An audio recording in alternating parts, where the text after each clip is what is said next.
This is the WJTS News. In tonight's news, Hearst seeking re-election to council seat, accident and domestic battery, Jasper Chamber hosting annual legislative breakfast, Kurt Gooksell is in with sports, and tonight WJTS Inform continues. Our Monday with the Mayor segment, we speak with Jasper Mayor Dean Vonderheide. All this and more in tonight's WJTS News.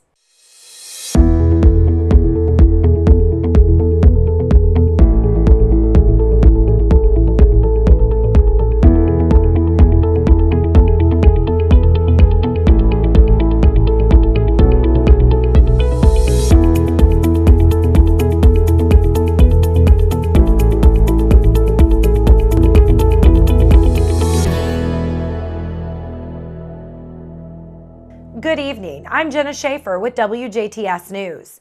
Newly appointed Jasper Mayor Dean Vonderheide is settling into his new position. Vonderheide was selected on December 26 by a caucus of the Du Bois County Republican Committee to replace former Mayor Terry Seitz. Seitz resigned after accepting a position with newly elected U.S. Senator Mike Braun.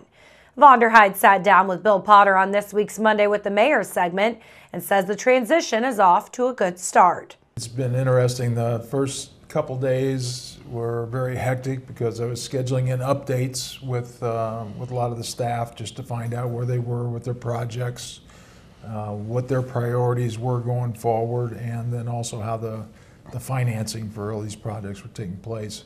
So I met and was really pleased with the amount of detail that they went over.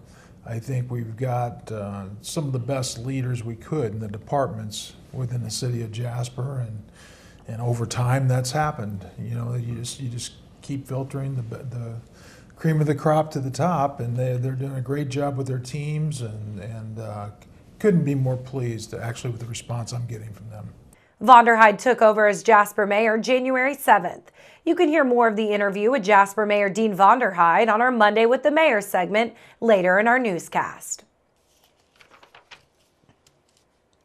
Dave Hearst has announced his intentions to seek the 2019 Democratic nomination for re-election to the District 4 seat on the Jasper Common Council, a seat he has held since 2016. He previously served on the Bainbridge Township Advisory Board and the Jasper City Utility Board. In announcing his decision to run for re-election, Hearst says he's a lifelong resident of Jasper and still believes it's the best city in which to live, work, and raise a family. Hearst says he wants to continue helping Jasper make improvements on infrastructure, buildings, and programs such as the TIF and abatement programs. He added that city officials need to make sure they have the money, people, and equipment necessary to make improvements for the city to grow so they can maintain the quality of living being enjoyed. The 66-year-old Hearst is a graduate of Jasper High School and Vincennes University Jasper with a degree in business management. He retired in 2015 after working 44 years in the local woodworking industry and various capabilities related to selling, servicing, and managing accounts. He is a member of St. Joseph Catholic Church as well as the Loyal Order of the Moose, the Jasper American Legion Post 147, and the Jasper Knights of Columbus, where he served on the Columbian Home Association Board of Directors for a number of years. Hearst says, given the opportunity, he wants to continue working for the citizens of Jasper. Hearst lives in Jasper with his wife, Suzanne. They have 2 grown children and 5 grandchildren. A Huntingburg woman was arrested for leaving the scene of an accident, and her husband was arrested for battering her after a hit-and-run incident late Saturday afternoon in Huntingburg, in which a pedestrian was struck by the vehicle.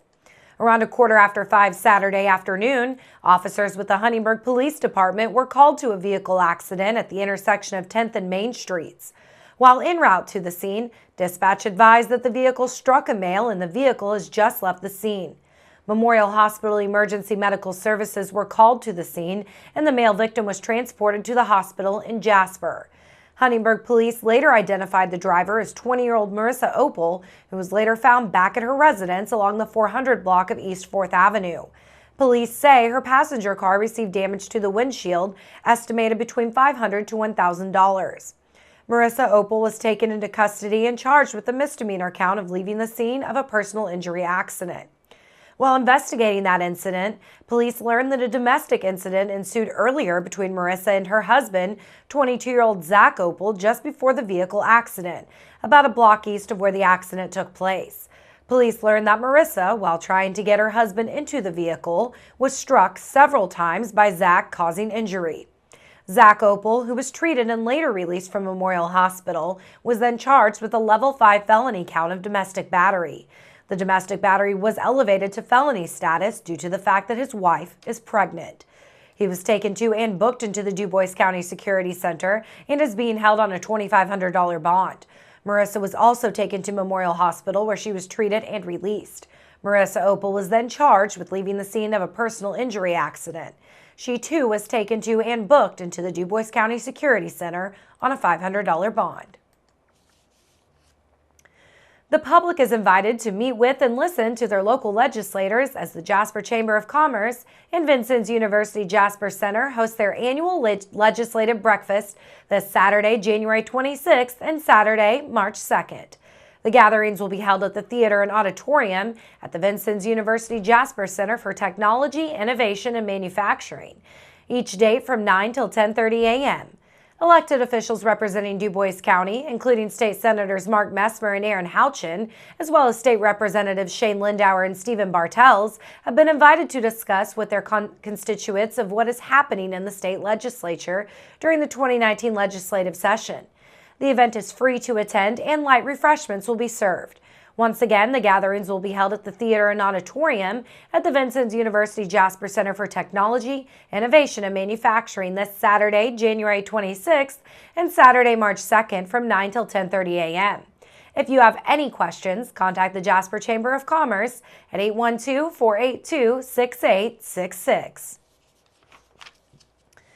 A partial report of the Indiana State Board of Accounts filed January 3rd says Odentown Clerk Treasurer Beth Haseman did not provide the state with required documents and sufficient information to complete a routine audit. The report went on to say that records were not reconciled with bank balances during the audit period of January 2013 to December 2017. Haseman says the software used in their office for the past few years was set up wrong, and she says all funds have been corrected. Last month, Haseman asked the town board to buy a new account software package, and the board authorized spending over $10,000 for the new software. The State Board of Accounts report also said the town did not provide critical documents required by the audit team, and that the minutes of town council meetings were not presented for 26 of the 60 months included in the audit period. The report can be seen online at n.gov/SBOA. St. Vincent's Stat Flight, in collaboration with Crane Credit Union and Davies Community Hospital, will present Stop the Bleed training this week for Washington Community School System faculty. The hands-on course teaches how to recognize severe, life-threatening bleeding and provide treatment while waiting for first responders to arrive. The course will be taught Friday, January 25th by St. Vincent's Stat Flight crew members and St. Vincent Evansville Trauma Services staff. Crane Credit Union and Davies Community Hospital have supported the training by providing funding and materials to purchase 50 emergency kits for distribution to all the schools in Davies County. The kits include tourniquets, trauma shears, wound care materials, and gloves, items that are critical when providing care to a patient with life-threatening bleeding. Renovations inside part of a 126-year-old Main Street building are nearly done, and city officials in Rockport hope a local business will take an interest. Chelsea Allen has been a business owner on Main Street for 6 years. She had to sink some money into that old building that houses her businesses, but she says it was well worth it. Like Allen's business, many others on Main Street are closed by 5 p.m. Mayor Gay Ann Harney would like to see some nightlife. Thanks to a $500,000 grant and $150,000 from the city, the building across from Midwest Graphics is just about totally renovated. Mayor Harney says she hopes a local business will show an interest in the space. She added that it was not put there to bring income to the city, but that it was put there to revitalize the city. Harney says that was the purpose in getting the grant and trying to find a business that would help revitalize the downtown area. Now stay tuned. Monday with the Mayor, featuring Jasper Mayor Dean Vonderheide, and sports with Kurt Guchseller next on WJTS TV 18.